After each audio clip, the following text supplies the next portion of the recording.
congrats to VCU. I thought it was, they played, they're an excellent team. They played just incredibly well in the first half.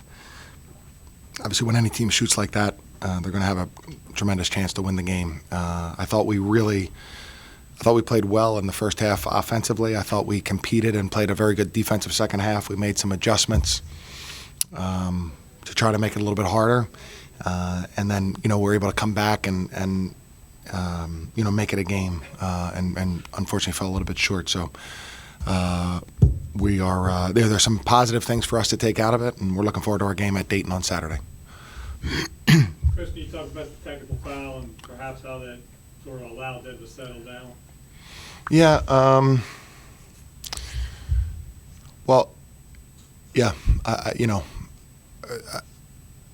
I was just surprised that there was no call, and then I was surprised there was a technical foul called in that situation. So, not ideal, and I apologize to the team.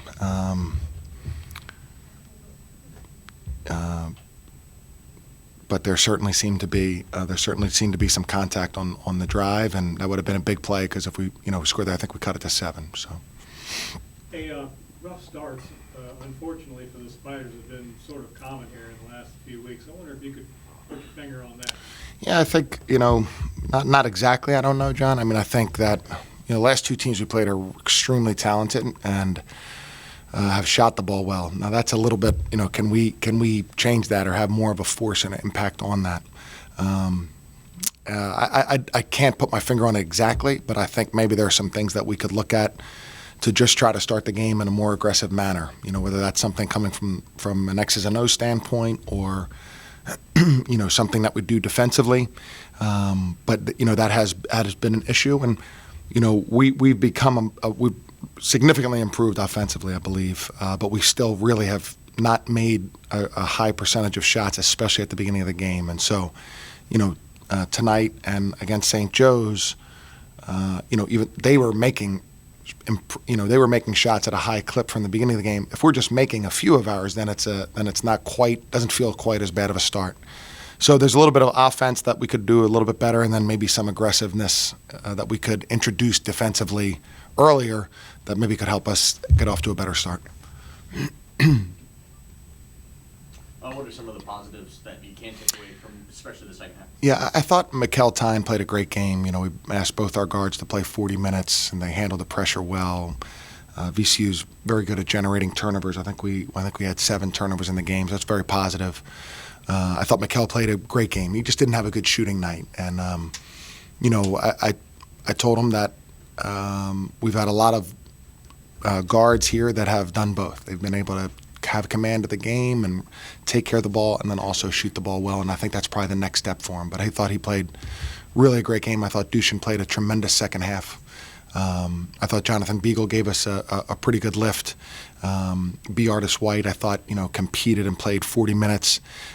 So, Colin Tanner had a good game, a couple of threes, a key steal. So I just think there's some positives that we can take from. And VC's an excellent team, and I wish that it had gone differently there with about 4 minutes to go, and we had it to 7, and just to see what would happen. But I thought we did do a good job in terms of competing, staying with it, and having some good things show up. You coached against a lot of VCU teams over the years. What maybe makes this one stand out compared to some of their others? Yeah, I mean, there have been some, they've had some really great players and coaches and teams, of course. This team, is excellent defensively by the numbers, but they're really, really very good. They're excellent defensively by the numbers, but they're really, impressive offensively. They move the ball extremely well. Shulga is just an outstanding player. I think the best player in our conference. They're very old, and they have a great balance of being very aggressive but sharing the ball, and that's not always easy. And I think they're offensively, just how well they move the ball, make shots, take advantage of mismatches, is really impressive. Coach, after you guys cut it to 9, what did you see them do that was key in those last few moments that enabled them to lengthen it back out to 18? Yeah. Well, I thought that when we were switching and to try to when you get hit with a screen and you have to help, that immediately puts the rest of the team in rotation, as we call it. And then by switching, maybe you give up fewer edges. And when they did a good job of, we would switch and they would try to drive that ball right away from the top of the key. They did that twice to us, which was hard to guard because the guy who switched onto the big guy is a small guy, and he's kind of getting he's in the wake of the roll there, and it's hard for us to provide any help. And then they did have a turnover and transition basket that they thrive on, and that's where they really go from being, a really good team to a great team. And they had a couple of those, I feel like, in the last 4 minutes of the game. So I do wish it had gone differently there, and because we earned our way back into the game, and we just weren't able to finish that way. Anything else for Coach? Coach, your last game against VCU, 49-90, and now today was 60-78. What kind of differences and changes did your team make today to be able to lessen that kind of disparity in points? Yeah, well, I think when you play on the road, obviously down there, we weren't composed or poised, and so they played almost as well tonight, to be honest. They probably had a little bit of a lull in the second half, but they played almost as well. But we were just able to be a little bit more poised. Being at home helps. Having played them helps because their length and athleticism is impressive. So that's what I would say. I just think we played with a little bit more composure than we did down there, and we're able to compete in a much better way. Yeah, I feel like that we played really tough in the second half.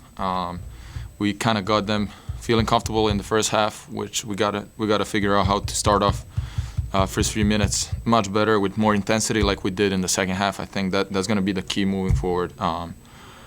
And we were right there, cut it down to 7, and we were in the game.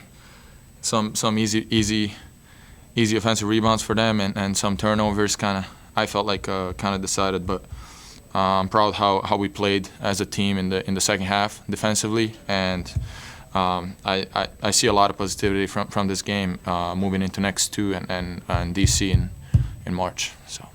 Dusan, you guys had gotten it down to 9, and then the technical came, and it seemed to totally swing the momentum. Did Coach say anything to you guys after the game about just that play and how that kind of completely stopped? I mean, that play came really fast, and Coach is a passionate guy, cares a lot about basketball, so that just came as a result of really strong will to win. And I think I don't even remember that play anymore, but maybe it would have gave us a really good chance to cut it down to 7.